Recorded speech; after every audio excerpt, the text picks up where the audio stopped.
I'm Howard Cable, and I'm doing a show with Symphony Nova Scotia. It's all about my time with Richard Rodgers. Richard Rodgers was one of the great composers of the theater in the last century. He was very austere. He was very immaculate.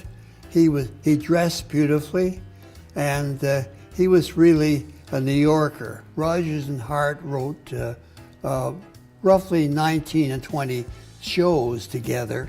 Larry Hart got quite ill and passed away. So Rodgers approached Hammerstein and said, "My partner is passing away, and would you consider working with me?" Rodgers and Hammerstein created a whole new artistic form from the theater. It's almost like American opera. Now, tell me about where the Richard Rodgers and the Howard Cable stories come together. Well, it's quite a long story, but it has to do with word of mouth and the power of radio.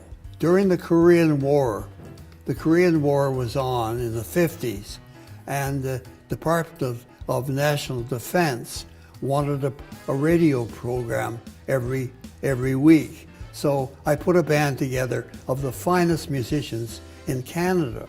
The band show was heard across the United States every Sunday night for 13 weeks, and they were also heard in New York. I was programming a lot of band music published by Chappell. Chappell called CBC to find out who was behind all this, and they ended up calling me in Toronto, and they said, "We're interested in publishing your music." So I went to the office of Chappell in the Rockefeller Center.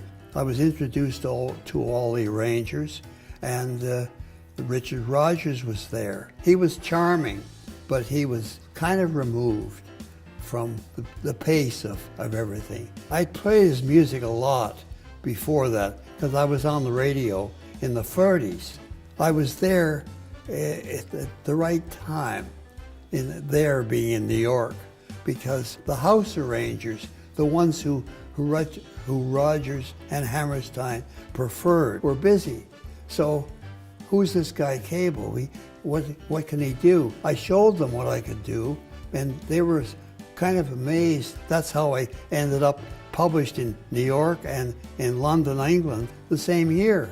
So I have lots of print with Rodgers and Cable on the cover.